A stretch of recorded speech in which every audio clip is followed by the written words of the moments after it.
सबके सुवास रुके तिह काला। जग में खर भर परयो विसाला। तिह छिन अमर गए हर सरना। इक मन हवै बहु विध जस बरना। वाहिगुरु जी का खालसा वाहिगुरु जी की फतेह। गुरु गरीब नवाज अंतरजामी भगत वत्सल किरपा दे खजाने धन धन साहिब श्री गुरु ग्रंथ साहिब महाराज की पावन पवित्र हजूरी विच सजी होई ਅਤੇ दूर दुराडे देशां विदेशां ਵਿੱਚ इंटरनेट ਦੇ ਰਾਹੀਂ ਇਸ ਦੇ ਨਾਲ ਰੇਡੀਓ ਹਮਸਫਰ ਗੀਤ ਸੰਗੀਤ ਜਸ ਪੰਜਾਬੀ ਟੀਵੀ ਦੇ ਉੱਤੇ ਕਥਾ ਸ਼੍ਰਵਣ ਕਰ ਰਹੇ ਗੁਰੂ ਖਾਲਸਾ ਸਾਧ ਸੰਗਤ ਜੀ, ਧੰਨ ਧੰਨ ਸਤਿਗੁਰੂ ਗੁਰੂ ਨਾਨਕ ਦੇਵ ਸਾਹਿਬ ਜੀ ਮਹਾਰਾਜ ਆਪਣੀਆਂ ਉੱਚੀਆਂ ਆਤਮਿਕ ਉਡਾਰੀਆਂ ਦੇ ਵਿੱਚ ਜਿੱਥੇ ਕਿੱਥੇ ਸਤਿਗੁਰੂ ਮਹਾਰਾਜ ਸਰਬ ਵਿਆਪਕ ਰੂਪ ਹੋਣ ਕਰਕੇ ਸਾਰਿਆਂ ਭਗਤਾਂ ਨੂੰ ਦਰਸ਼ਨ ਦੇ ਕੇ ਨਿਹਾਲ ਕਰ ਰਹੇ ਨੇ।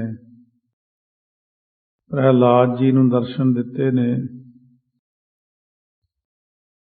ਉਸ ਤੋਂ ਉਪਰੰਤ ਧਰੂ ਜੀ ਦੇ ਪਾਸ ਪਹੁੰਚੇ ਹਨ।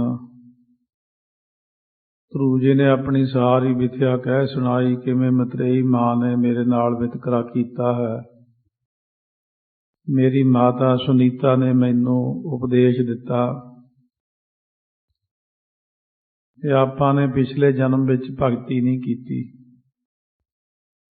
ਇਸੇ ਕਰਕੇ ਆਪਾਂ ਨੂੰ ਇਹ ਮੁਸ਼ਕਲਾਂ ਆਈਆਂ ਨੇ ਪੁੱਤਰ। ਜੇ ਪਰਮਾਤਮਾ ਦੀ ਭਗਤੀ ਕਰੀਏ ਤਾਂ ਬੰਦੇ ਨੂੰ ਬਹੁਤ ਕੁਝ ਮਿਲ ਜਾਂਦਾ ਹੈ, ਰਾਜ ਮਿਲ ਜਾਂਦਾ ਹੈ, ਲੋਕ ਅਤੇ ਪਰਲੋਕ ਦੇ ਸੁੱਖ ਮਿਲ ਜਾਂਦੇ ਹਨ। ਸੋ ਇਸੇ ਸਿੱਖਿਆ ਨੂੰ ਲੈ ਕੇ ਮਾਤਾ ਨੇ ਜੋ ਸਹੀ ਸਿੱਖਿਆ ਦਿੱਤੀ, ਧਰੂ ਜੀ ਜੰਗਲਾਂ ਦੇ ਵਿੱਚ ਜਾ ਕੇ ਪਹਿਲੇ ਮਹੀਨੇ ਵਿੱਚ ਆਪ ਜੀ ਨੇ ਤੀਸਰੇ ਦਿਨ ਇੱਕ ਫਲ ਖਾਣਾ, ਇੱਕ ਮਹੀਨੇ ਤੋਂ ਬਾਅਦ ਦੂਸਰਾ ਮਹੀਨਾ ਘਾਹ ਖਾਣ ਦਾ ਆਇਆ, ਫਿਰ ਸੁੱਕੇ ਪੱਤੇ ਖਾ ਕੇ ਗੁਜ਼ਾਰਾ ਕੀਤਾ। 9ਵੇਂ ਦਿਨ ਜਾ ਕੇ ਕਿਤੇ ਪੱਤਾ ਖਾਣਾ ਇੱਕ। ਇਸੇ ਤਰ੍ਹਾਂ ਫਿਰ ਚੌਥੇ ਮਹੀਨੇ ਜਦੋਂ 12 ਦਿਨ ਬਤੀਤ ਹੁੰਦੇ ਤਾਂ ਇੱਕ ਪੱਤਾ ਖਾਂਦੇ। 5ਵੇਂ ਮਹੀਨੇ ਪੌਣਹਾਰੀ ਹੋ ਗਏ ਨੇ। ਸਵਾਸ ਜਿੱਤ ਲਏ, ਇੱਕੋ ਵਾਰੀ ਇੱਕ ਚਰਨ ਦੇ ਉੱਤੇ ਖੜੇ ਹੋ ਕੇ, ਇੱਕ ਪੈਰ ਤੇ ਖੜੇ ਹੋ ਕੇ ਭਗਤੀ ਆਰੰਭ ਕੀਤੀ। ਇਸ ਤਰ੍ਹਾਂ ਖੜੇ ਨੇ ਜੰਗਲ ਦੇ ਵਿੱਚ, ਜਿਵੇਂ ਦਰਖਤ ਖੜਾ ਹੁੰਦਾ, ਇੱਕ ਟੱਕ ਸਮਾਧੀ ਇੱਕ ਪੈਰ ਤੇ ਲਾਈ, ਸਾਰੇ ਪਾਸਿਆਂ ਤੋਂ ਮਨ ਰੋਕਣਾ ਕੀਤਾ, ਕਰਤਾਰ ਦੇ ਚਰਨਾਂ 'ਚ ਲਾਇਆ। ਸੋ ਇਸ ਤਰ੍ਹਾਂ ਕਰਨ ਦੇ ਨਾਲ ਪ੍ਰਕਿਰਤੀ, ਮਹਿਤਤ, ਅਹੰਕਾਰ ਆਦਿ ਜਗਤ ਦੇ ਜੋ ਮੂਲ ਕਾਰਨ ਨੇ, ਸਾਰਿਆਂ ਦਾ ਆਧਾਰ ਜੋ ਪਰਮਾਤਮਾ ਹੈ, ਉਸ ਪਰਮਾਤਮਾ ਨੂੰ ਧਿਆਨ ਵਿੱਚ ਲਿਆ ਕੇ ਅਡੋਲ ਇੱਕ ਬਿਰਤੀ ਰਸ, ਇੱਕ ਰਸ ਬਿਰਤੀ ਹੈ ਖੜੇ ਨੇ। ਔਰ ਮਨ ਦੇ ਅੰਦਰ ਬੜੀ ਪਰਪੱਕਤਾ ਨਾਲ ਖੜੇ ਹੋ ਗਏ, ਸਵਾਸ ਰੋਕ ਕੇ। ਜਦੋਂ ਸਵਾਸ ਰੋਕ ਕੇ ਇੱਕ ਟੱਕ ਸਮਾਧੀ ਲਾਈ, ਇੱਕ ਲੱਤ ਦੇ ਭਾਰ ਖੜੇ, ਕੁਝ ਖਾ ਨਹੀਂ ਰਹੇ। ਇਹਨਾਂ ਦੀ ਤਪੱਸਿਆ ਨੂੰ ਦੇਖ ਕੇ, ਭਗਤੀ ਨੂੰ ਦੇਖ ਕੇ ਡਗਮਗ ਡੋਲ ਗਈ ਸਭ ਧਰਨੀ। ਸਾਰੀ ਧਰਤੀ ਡਗਮਗ ਡਗਮਗ ਕਰਕੇ ਡੋਲਦੀ ਹੈ। ਇੱਥੋਂ ਤੱਕ ਪ੍ਰਸੰਗ ਆਪਾਂ ਸ਼੍ਰਵਣ ਕੀਤਾ ਹੈ। ਅੱਗੇ ਜਿਵੇਂ ਮਹਾਰਾਜ ਕਿਰਪਾ ਕਰਨਗੇ ਸ਼੍ਰਵਣ ਕਰਦੇ ਹਾਂ। ਮਹਾਰਾਜ ਕਹਿੰਦੇ ਨੇ ਭਗਤ ਭਗਤਨ ਹੂੰ ਬਨ ਆਈ। ਸੋ ਭਗਤੀ ਕਰਨੀ ਭਗਤਾਂ ਨੂੰ ਹੀ ਬਣ ਆਉਂਦੀ ਹੈ। ਗੁਰੂ ਜੀ ਨੇ ਬਹੁਤ ਕਮਾਈ ਕੀਤੀ, ਭਗਤੀ ਕੀਤੀ ਹੈ। ਸ਼ਰਵਣ ਕਰਦੇ ਹਾਂ। 4 ਤਰ੍ਹਾਂ ਦੇ ਭਗਤ ਹੁੰਦੇ ਨੇ। ਇੱਕ ਆਰਥ ਭਗਤ। ਆਰਥ ਭਗਤ ਹੁੰਦੇ ਨੇ ਦੁਖੀ ਹੋ ਕੇ ਭਗਤੀ ਕਰਨੀ। ਪ੍ਰਹਿਲਾਦ ਜੀ ਨੇ ਕੀਤੀ। ਇੱਕ ਭਗਤ ਹੁੰਦੇ ਨੇ ਅਰਥਾ ਅਰਥੀ, ਮਤਲਬ ਲਈ ਭਗਤੀ ਕਰਨੀ। ਰਾਜ ਦੇ ਵਾਸਤੇ ਭਗਤੀ ਕੀਤੀ ਗੁਰੂ ਜੀ ਨੇ। ਇੱਕ ਹੁੰਦੇ ਨੇ ਤੀਸਰੇ ਆਨੰਦ ਭਗਤ, ਜਿਵੇਂ ਭਗਤ ਨਾਮਦੇਵ ਜੀ। ਇਸੇ ਤਰ੍ਹਾਂ ਹੀ ਜਿਹੜੇ ਸਿਰਫ ਇੱਕ ਨੂੰ ਹੀ ਮੰਨਣ ਬਸ। ਇੱਕ ਹੁੰਦੇ ਨੇ ਗਿਆਨੀ ਭਗਤ। ਗਿਆਨੀ ਭਗਤ ਵਿੱਚ ਬਾਬਾ ਬੁੱਢਾ ਜੀ ਸਾਹਿਬ। ਸੋ ਇਸੇ ਲਾਈਨ ਵਿੱਚ ਫਿਰ ਹੋਰ ਬਹੁਤ ਸਾਰੇ ਮਹਾਂਪੁਰਖ ਆ ਜਾਂਦੇ ਨੇ। ਮਹਾਰਾਜ ਨੇ 52 ਅੱਖਰੀ ਵਿੱਚ ਇਹ ਬਚਨ ਲਿਖਿਆ, ਕਹੋ ਨਾਨਕ ਕਿਰਪਾ ਭਈ ਭਗਤ ਗਿਆਨੀ ਸੋਏ। ਗਿਆਨੀ ਭਗਤ ਬਹੁਤ ਘੱਟ ਮਿਲਦੇ ਨੇ, ਜਿਨ੍ਹਾਂ ਨੇ ਗਿਆਨ ਵਾਸਤੇ ਹੀ ਭਗਤੀ ਕੀਤੀ। ਕੋਈ ਦੁਖੀ ਹੋ ਕੇ ਭਗਤੀ ਕਰਦਾ, ਕੋਈ ਅਰਥ ਲਈ ਭਗਤੀ ਕਰਦਾ,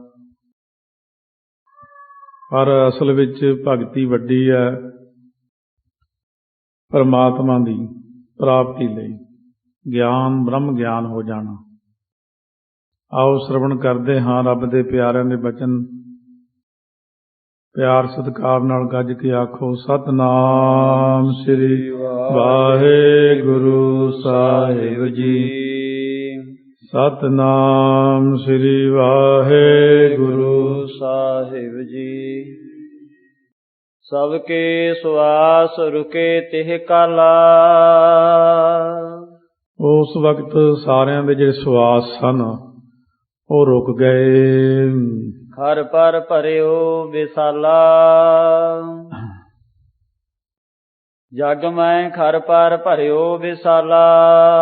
ਸੋ ਜਗ ਦੇ ਵਿੱਚ ਬਹੁਤ ਭਾਰੀ ਘਬਰਾਹਟ ਜਿਹੜੀ ਸੀ ਉਹ ਦੁਨੀਆ ਅੰਦਰ ਇਹਨਾਂ ਦੀ ਸਮਾਧੀ ਤੋਂ ਪੈਦਾ ਹੋ ਗਈ। 5 ਸਾਲ ਦਾ ਬੱਚਾ ਸਮਾਧੀ ਲਾ ਕੇ ਖੜਾ ਹੈ। ਤੇ ਛਨ ਅਮਰ ਗਏ ਹਰ ਸਰਨਾ। ਉਸ ਵਕਤ ਜਿਹੜੇ ਦੇਵਤੇ ਸਨ ਉਹ ਹਰੀ ਪਰਮੇਸ਼ਰ ਦੀ ਸ਼ਰਨ ਵਿੱਚ ਗਏ। ਇਕ ਮਨ ਹਵੈ ਬਹੁ ਵਿਦ ਜਸ ਵਰਨਾ। ਇੱਕ ਮਨ ਹੋ ਕੇ ਬਹੁਤ ਤਰੀਕਿਆਂ ਨਾਲ ਉਹਨਾਂ ਨੇ ਹਰੀ ਦਾ ਜਸ ਕੀਤਾ। ਹੇ ਈਸ਼ਵਰ ਕਿਉ ਰੁਕ ਗਏ ਸਵਾਸਾ। ਦੇਵਤੇ ਕਹਿਣ ਲੱਗੇ, ਹੇ ਈਸ਼ਵਰ ਸਾਡੇ ਸਵਾਸ ਕਿਉਂ ਰੁਕ ਰਹੇ ਹਨ। ਦੁਖਿਓ ਜਗਤ ਦੀਜੈ ਸੁਖ ਰਾਸਾ। ਸਾਰਾ ਜਗ ਦੁਖੀ ਹੋ ਗਿਆ। ਆਪ ਕਿਰਪਾ ਕਰਕੇ ਜਗਤ ਨੂੰ ਸਵਾਸ ਬਖਸ਼ਿਸ਼ ਕਰੋ, ਕਿਉਂਕਿ ਜਦੋਂ ਕਸ਼ਟ ਹੁੰਦਾ ਭਗਤਾਂ ਤੇ ਉਦੋਂ ਧਰਤੀ ਤੇ ਅਜੀਬ ਘਟਨਾਵਾਂ ਹੋ ਜਾਂਦੀਆਂ ਨੇ। ਸ੍ਰੀ ਭਗਵੰਤ ਕਹੀ ਤਬ ਬਾਨੀ। ਸ਼੍ਰੋਮਣੀ ਪਰਮੇਸ਼ਰ ਜੀ ਨੇ ਇਹ ਬਚਨ ਕਹੇ ਹਨ, ਮਤ ਭੈ ਕਰਹੁ ਹੋਈ ਦੁਖ ਹਾਨੀ। ਡਰੋ ਨਾ ਭਾਈ, ਤੁਹਾਡੇ ਦੁੱਖ ਦੂਰ ਹੋਣਗੇ। ਬਾਲ ਭਗਤ ਮਮ ਅਤ ਹਠ ਧਾਰੀ। ਇਹ ਮੇਰਾ ਬਾਲਕ ਭਗਤ ਹੈ, ਬੜਾ ਹੱਠ ਧਾਰੀ ਹੈ। ਮੈਂ ਇਹਦੀ ਪਰਖ ਹਲੇ ਹੋਰ ਵੀ ਲਵਾਂਗਾ। ਕੀਨ ਦੁਰਾਸਦ ਤਪ ਜਿਹੇ ਭਾਰੀ। ਇਹਨੇ ਬਹੁਤ ਭਾਰੀ ਕਠਨ ਤਪ ਕੀਤਾ ਹੈ ਜਿਸਨੇ। ਅਬ ਮੈਂ ਜਾਉ ਤਾਹੀਂ ਕੇ ਪਾਸਾ। ਹੁਣ ਮੈਂ ਆਪਣੇ ਭਗਤ ਦੇ ਕੋਲ ਚੱਲ ਕੇ ਜਾਵਾਂਗਾ। ਸਭ ਕੋ ਛੂਟੈ ਰੋਕਨ ਸਵਾਸਾ। ਸਾਰਿਆਂ ਦੇ ਜਿਹੜੇ ਸਵਾਸ ਰੁਕ ਗਏ ਨੇ ਉਹ ਫੇਰ ਸਵਾਸ ਆਉਣ ਲੱਗ ਜਾਣਗੇ ਸਾਰਿਆਂ ਨੂੰ, ਕਿਉਂਕਿ ਇਹ ਇੱਕ ਕਿਰਿਆ ਹੈ। ਜਦੋਂ ਭਗਤ ਨੂੰ ਕਠਿਨਾਈ ਆਈ, ਉਹਨੇ ਭਗਤੀ ਕੀਤੀ, ਉਦੋਂ ਕਿਰਿਆ ਵਰਤ ਗਈ ਕਿ ਸਵਾਸ ਦੁਨੀਆ ਨੂੰ, ਦੇਵਤਿਆਂ ਨੂੰ ਔਖੇ ਆਉਣ ਲੱਗ ਪਏ। ਸੰਤਨ ਦੁਖ ਪਾਏ ਤੇ ਦੁਖੀ, ਸੁਖ ਪਾਏ ਸਾਧਨ ਕੇ ਸੁਖੀ। ਪਰਮਾਤਮਾ ਲਈ ਸਿਰਫ ਦੁਨੀਆ ਦੇ ਅੰਦਰ ਭਗਤ, ਸੰਤ, ਮਹਾਤਮਾ, ਗੁਰਮੁਖ, ਇਹਨਾਂ ਨੂੰ ਹੀ ਪਰਮਾਤਮਾ ਪਿਆਰ ਕਰਦੇ ਨੇ। ਜਿਹੜੀ ਦੁਨੀਆ ਹੈ, ਜੇ ਦੁਨੀਆ ਉਹਨਾਂ ਨੂੰ ਹੀ ਤੰਗ ਕਰਨ ਲੱਗ ਜਾਵੇ ਤਾਂ ਉਹਨਾਂ ਦੇ ਜਿਹੜੇ ਸਵਾਸ ਨੇ ਪਰਮਾਤਮਾ ਫਿਰ ਖਿੱਚਣੇ ਸ਼ੁਰੂ ਕਰ ਦਿੰਦੇ ਨੇ। ਫਿਰ ਭਗਤਾਂ ਨੂੰ ਦੁੱਖ ਹੋਇਆ ਤਾਂ ਦੁਨੀਆ ਵੀ ਦੁਖੀ ਹੋ ਜਾਂਦੀ ਹੈ। ਸੁਨ ਇਮ ਬਾਣੀ ਅਮਰ ਪਧਾਰੇ। ਇਸ ਤਰ੍ਹਾਂ ਦੇ ਬਚਨ ਸੁਣ ਕੇ ਜਿਹੜੇ ਅਮਰ ਹੁੰਦੇ ਦੇਵਤੇ, ਅਮਰ ਪੁਰਸ਼ ਹੁੰਦੇ ਨੇ, ਉਹ ਚਲੇ ਗਏ ਨੇ। ਜਹ ਤਹ ਤਿਨਕੇ ਹੋਤੇ ਬਸਾਰੇ। ਸੋ ਜਿੱਥੇ ਕਿੱਥੇ ਉਹਨਾਂ ਦੇਵਤਿਆਂ ਦੇ ਥਾਂ ਟਿਕਾਣੇ ਸਨ, ਉੱਥੇ ਚਲੇ ਗਏ ਨੇ। ਸ੍ਰੀ ਭਗਵੰਤ ਚੜੇ ਉਰਗਾਰੀ। ਉਸ ਵਕਤ ਸ੍ਰੀ ਭਗਵੰਤ ਜੀ ਉਰਗ ਅਰੀ, ਸੱਪ ਦੇ ਵੈਰੀ ਗਰੁੜ ਦੀ ਸਵਾਰੀ ਤੇ ਚੜੇ ਨੇ। ਜਦੋਂ ਭਗਤ ਨਾਮਦੇਵ ਜੀ ਦੀ ਗੱਲ ਆਈ, ਸਾਤ ਘੜੀ ਜਦ ਬੀਤੀ ਸੁਣੀ, ਅਜਹੁ ਨ ਆਇਓ ਤੇਰੇ ਭਵਨ ਧਣੀ, ਪਾਖੰਤਣ ਬਾਜ ਬਜਾਏ ਲਾ, ਗਰੁੜ ਚੜੇ ਗੋਬਿੰਦ ਆਏ ਲਾ। ਸੋ ਇਸ ਤਰ੍ਹਾਂ ਵਿਸ਼ਨੂੰ ਜੀ ਦੀ ਸਵਾਰੀ ਹੈ ਗਰੁੜ। ਉਹ ਸਵਾਰੀ ਕਰਦੇ ਹੋਏ ਪਰਮੇਸ਼ਰ ਦੇ ਹੁਕਮ ਅਨੁਸਾਰ ਉੱਥੇ ਆ ਗਏ ਹਨ। ਆਏ ਜਹਾਂ ਕਰਹਿ ਤਪ ਭਾਰੀ। ਆ ਕਰਕੇ ਉੱਥੇ ਖੜੇ ਹੋ ਗਏ ਜਿੱਥੇ ਭਾਰੀ ਤਪ ਹੋ ਰਿਹਾ। ਮਨ ਇੰਦਰੀ ਕਰ ਅਚਲ ਸਮਾਧੀ। ਮਨ ਨੂੰ ਰੋਕ ਕੇ, ਇੰਦਰੀਆਂ ਨੂੰ ਰੋਕ ਕੇ ਧਰੂ ਜੀ ਅਚਲ ਸਮਾਧੀ ਵਿੱਚ ਲੀਨ ਹਨ। ਕੇਲਵ ਕੇਸਵ ਚਰਨ ਅਰਾਧੀ। ਕੇਵਲ ਜੋ ਕੇਸ਼ਵ ਹੁੰਦਾ, ਕੇਸਾ ਧਾਰੀ ਪ੍ਰਮਾਤਮਾ, ਜੋ ਉਹਨਾਂ ਨੇ ਆਪਣਾ ਭੇਜਿਆ ਵਿਸ਼ਨੂੰ ਜੀ ਨੂੰ ਹੁਕਮ ਕਰਕੇ, ਕੇਸ਼ਵ ਨਾਮ ਕੇਸ ਰੱਖਣ ਕਰਕੇ, ਕ੍ਰਿਸ਼ਨ ਜੀ ਦਾ ਨਾਮ ਵੀ ਕੇਸ਼ਵ ਹੈ। ਇਸ ਤਰ੍ਹਾਂ ਨਾਮ ਪੈਂਦਾ ਹੈ। ਹਿਰਦੇ ਸਰੂਪ ਵਸਾਏ ਅਨੂਪਾ। ਉਪਮਾ ਤੋਂ ਰਹਿਤ ਜਿਹੜਾ ਸਰੂਪ ਨਾਰਦ ਜੀ ਨੇ ਦੱਸਿਆ ਸੀ, ਉਹਨੂੰ ਵਸਾ ਕੇ ਓਮ ਨਮੋ ਭਗਵਤੇ ਵਾਸੁਦੇਵਾਏ ਦਾ ਅਭਿਆਸ ਕਰਦੇ ਹੋਏ ਪਰਮਾਤਮਾ ਦੀ ਆਰਾਧਨਾ ਕਰਦੇ ਨੇ। ਉਸ ਯੁੱਗ ਦੇ ਵਿੱਚ ਜਿੱਥੋਂ ਆਪਾਂ ਵਾਹਵਾ ਅੱਖਰ ਲੈਂਦੇ ਹਾਂ, ਭਾਈ ਗੁਰਦਾਸ ਜੀ ਦੇ ਮੁਤਾਬਕ ਓਮ ਨਮੋ ਭਗਵਤੋ ਵਾਸੁਦੇਵਾਏ, ਉਹ ਵਾਹਵਾ ਅੱਖਰ ਉੱਥੋਂ ਲੈ ਕੇ ਹਾਹਾ ਹਰੀ ਦਾ, ਗਾ ਗੋਬਿੰਦ ਰਾ ਰਾਮ ਤੋਂ ਲੈ ਕੇ ਜਦੋਂ ਕਾਸ਼ੀ ਵਿੱਚ ਪੰਡਤਾਂ ਨਾਲ ਚਰਚਾ ਹੋਈ ਸੀ, ਉਦੋਂ ਭਾਈ ਸਾਹਿਬ ਨੇ ਕਿਹਾ ਸੀ ਅੱਖਰ ਸਾਰੇ ਉਹੀ ਨੇ, ਦੇਣ ਵਾਲੇ ਦਾ ਫਰਕ। ਦੇਣ ਵਾਲਾ ਆਪ ਆਇਆ ਨਿਰੰਕਾਰ, ਉਹਨਾਂ ਨੇ ਵਾਹਿਗੁਰੂ ਕਹਾਇਆ।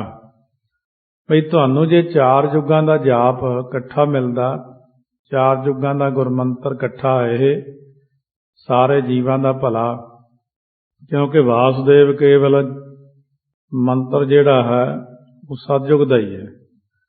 ਜਦੋਂ ਫਿਰ ਤ੍ਰੇਤਾ ਆ ਗਿਆ, ਵਾਸੁਦੇਵ ਮੰਤਰ ਹਟ ਜਾਣਾ, ਫਿਰ ਹਰੀ ਹੋ ਜਾਣਾ, ਉਦੋਂ ਫਿਰ ਜਾ ਕੇ ਤੀਸਰੇ ਯੁੱਗ ਵਿੱਚ ਫਿਰ ਇਹਨੂੰ ਬਦਲਣਾ ਪੈਣਾ। ਦੁਆਪਰ ਵਿੱਚ ਇਹ ਬਦਲ ਕੇ ਗੋਬਿੰਦ ਹੋ ਜਾਣਾ, ਕਲਯੁੱਗ ਵਿੱਚ ਇਹ ਰਾਮ ਹੋ ਜਾਣਾ। ਇਹ ਕਲਯੁੱਗ ਤੋਂ ਬਾਅਦ ਫਿਰ ਸਤਯੁੱਗ ਨੇ ਆਉਣਾ। ਇਹ ਫਿਰ ਬਦਲਦੇ ਹੀ ਰਹਾਂਗੇ ਹਰ ਵਾਰੀ, ਬਦਲਣ ਦੀ ਲੋੜ ਨਹੀਂ ਹੈ। ਸਾਰਿਆਂ ਨੂੰ ਇੱਕ ਥਾਂ ਇਕੱਠੇ ਕਰਕੇ ਵਾਹਿਗੁਰੂ ਗੁਰਮੰਤਰ ਹੈ, ਸਿੱਧੀ ਸ੍ਰਿਸ਼ਟੀ ਨੂੰ ਸਾਰੀ ਨੂੰ ਦਿੱਤਾ। ਜਿਹੜਾ ਵਾਹਿਗੁਰੂ ਦਾ ਅਭਿਆਸ ਕਰੇਗਾ ਉਹਨੂੰ 4 ਯੁੱਗਾਂ ਦਾ ਹੀ ਫਲ ਪ੍ਰਾਪਤ ਹੁੰਦਾ ਹੈ। ਕੋਈ ਵੀ ਕਰੇ ਵਾਹਿਗੁਰੂ, ਦੇਵਤੇ ਵੀ ਇਹਦਾ ਜਾਪ ਕਰਦੇ ਨੇ। ਜਦੋਂ ਦਾ ਇਹ ਮੰਤਰ ਮਿਲਿਆ, ਇਹਦੇ ਵਿੱਚ ਅਥਾਹ ਸ਼ਕਤੀ ਭਰਪੂਰ ਹੈ। ਜੇ ਕੋਈ ਪ੍ਰੈਕਟੀਕਲ ਕਰਕੇ ਦੇਖਣਾ ਚਾਹੇ, ਕਿਸੇ ਵੀ ਮਤ ਦਾ ਬੰਦਾ ਜੇ ਇਹਦਾ ਅਭਿਆਸ ਕਰੇ, ਇਹਦੇ ਨਾਲ ਬਹੁਤ ਛੇਤੀ ਜੋ ਪ੍ਰਾਪਤੀ, ਕਿਉਂਕਿ ਕਲਯੁੱਗ ਵਿੱਚ ਇਹ ਦਿੱਤਾ। ਪਹਿਲਿਆਂ ਯੁੱਗਾਂ ਵਿੱਚ ਰਿਸ਼ੀਆਂ ਦੀ 1 ਲੱਖ ਵਾਰਾ ਸਮਾਧੀ ਲੱਗਦੀ ਸੀ, ਤਾਂ ਕਿਤੇ ਜਾ ਕੇ ਮਾੜਾ ਜਿਹਾ ਚਾਨਣ ਹੁੰਦਾ ਸੀ। ਕਲਯੁੱਗ ਦੇ ਵਿੱਚ ਜਿਹੜਾ ਇਹ ਨਾਮ ਦਿੱਤਾ ਗੁਰੂ ਨਾਨਕ ਸਾਹਿਬ ਨੇ, ਨਿਰੰਕਾਰ ਜੀ ਨੇ ਆਪਣਾ ਗੁਰਮੰਤਰ ਬਖਸ਼ਿਆ। ਗੁਰੂ ਨਾਨਕ ਸਾਹਿਬ ਨੇ ਮੂਲ ਮੰਤਰ ਦੀ ਦਾਤ ਬਹੁਤ ਹੀ ਜ਼ਿਆਦਾ ਵੱਡੀ ਹੈ, ਕਿਉਂਕਿ ਸਤਿਗੁਰੂ ਸਰਬੱਤ ਦਾ ਭਲਾ ਮੰਨਦੇ ਨੇ, ਮਨੁੱਖਤਾ ਦਾ ਭਲਾ, ਹਰੇਕ ਦਾ ਭਲਾ, ਹਰ ਜੀਵ ਦਾ ਭਲਾ। ਕੋਈ ਵੀ ਜਪੇ, ਹਰ ਇੱਕ ਨੂੰ ਵਾਹਿਗੁਰੂ ਮੰਤਰ ਨੇ ਤਾਰਨਾ। ਪਹਿਲਾਂ ਰੁਕਾਵਟ ਹੁੰਦੀ ਸੀ, ਤੂੰ ਨਹੀਂ ਜਪ ਸਕਦਾ, ਤੂੰ ਨਹੀਂ ਜਪ ਸਕਦਾ, ਤੈਨੂੰ ਨਹੀਂ ਅਧਿਕਾਰ ਹੈ। ਵਾਹਿਗੁਰੂ ਮੰਤਰ ਦਾ ਅਧਿਕਾਰ ਕੁੱਲ ਦੁਨੀਆ ਨੂੰ ਹੈ। ਭਾਵੇਂ ਤੋਤਾ ਵੀ ਵਾਹਿਗੁਰੂ ਕਹੇ, ਭਾਵੇਂ ਪੰਛੀ ਵੀ ਵਾਹਿਗੁਰੂ ਕਹੇ, ਹਰ ਕੋਈ ਤਰੂਗਾ। ਐਸਾ ਮੰਤਰ ਦਿੱਤਾ ਤੇ ਪੱਥਰਾਂ ਵਿੱਚੋਂ ਵੀ ਇਹਦੀ ਆਵਾਜ਼ ਆਉਂਦੀ ਹੈ। ਧਰਤੀ ਵਿੱਚੋਂ ਵੀ ਵਾਹਿਗੁਰੂ ਮੰਤਰ ਦੀ ਬਾਬਾ ਸੁੰਦਰ ਸਿੰਘ ਜੀ ਖਾਲਸਾ ਜਦੋਂ 8 ਸਿੰਘਾਂ ਨੂੰ ਮੂਲ ਮੰਤਰ ਗੁਰਮੰਤਰ ਸੁਣਾਇਆ ਸੀ, ਉਦੋਂ ਬਾਬਾ ਗੁਰਬਚਨ ਸਿੰਘ ਜੀ ਖਾਲਸਾ ਉਹਨਾਂ ਦੇ ਵਿੱਚ ਸਨ। ਸਾਰਿਆਂ ਨੂੰ ਕਿਹਾ ਸੀ, ਕੰਧਾਂ ਨਾਲ ਲਾਓ ਕੰਨ, ਧਰਤੀ ਨਾਲ ਕੰਨ ਲਾਓ, ਦਰਵਾਜ਼ਿਆਂ ਨਾਲ ਲਾਓ, ਦਰਖਤਾਂ ਨਾਲ ਬਾਹਰ ਜਾ ਕੇ ਲਾਓ, ਕੋਈ ਵੀ ਆਵਾਜ਼ ਸੁਣੋ, ਆਕਾਸ਼ ਵਿੱਚੋਂ ਸੁਣੋ। ਹਰ ਥਾਂ ਤੋਂ ਆਵਾਜ਼ ਆਉਂਦੀ ਸੀ, ਵਾਹਿਗੁਰੂ ਵਾਹਿਗੁਰੂ ਵਾਹਿਗੁਰੂ, ਕਿਉਂਕਿ ਵਿਣ ਨਾ ਆਵੈ ਨਾ ਹੀ ਕੋ ਥਾਉ। ਜਿਹੜੇ ਯੁੱਗ ਦਾ ਮੰਤਰ ਹੁੰਦਾ ਉਸੇ ਦਾ ਪਸਾਰ ਹੁੰਦਾ। ਇਹ ਆਪਾਂ ਨੇ ਇੱਕ ਸਿਰੇ ਦੀ ਚੀਜ਼ ਦੱਸ ਦਿੱਤੀ ਹੈ ਕਿ ਹਰ ਕੋਈ ਦਾ ਅਭਿਆਸ ਕਰਕੇ ਜਿਹਦਾ ਵੀ ਭਲਾ ਹੋਣਾ ਹੋਵੇ ਉਹਦਾ ਹੀ ਭਲਾ ਹੋ ਸਕਦਾ ਹੈ। ਨਹੀਂ ਵਹਿਰ ਕੋ ਪਿਖੈ ਸਰੂਪਾ। ਹੁਣ ਇਹ ਕੀ ਕੀਤਾ? ਧਰੂ ਜੀ ਧੰਨ ਹਨ ਜਿਨ੍ਹਾਂ ਨੇ ਬਾਹਰਲੇ ਸਰੀਰ ਨੂੰ ਛੱਡ ਦਿੱਤਾ, ਅੰਦਰ ਜਿਹੜਾ ਆਤਮਾ ਸਰੂਪ ਹੈ ਉਹਦੇ ਤੱਕ ਚਲੇ ਗਏ। ਇਹਨਾਂ ਨੇ ਕਮਾਈ ਸ਼ੁਰੂ ਕੀਤੀ ਸੀ ਹੋਰ ਢੰਗ ਨਾਲ, ਕੀਤੀ ਤਾਂ ਸੀ ਇਸ ਢੰਗ ਨਾਲ, ਚਲੇ ਗਏ ਅੰਦਰ ਆਤਮਾ ਤੱਕ। ਇਹ ਕਮਾਈ ਜ਼ਿਆਦਾ ਵੱਡੀ ਹੁੰਦੀ ਹੈ। ਇੱਕ ਆਪਾਂ ਅਭਿਆਸ ਕਰਦੇ ਹਾਂ ਕਿਸੇ ਹੋਰ ਚੀਜ਼ ਵਾਸਤੇ, ਪ੍ਰਾਪਤੀ ਆਪਾਂ ਨੂੰ ਉਸ ਤੋਂ ਵੀ ਵੱਡੀ ਹੋ ਜਾਵੇ।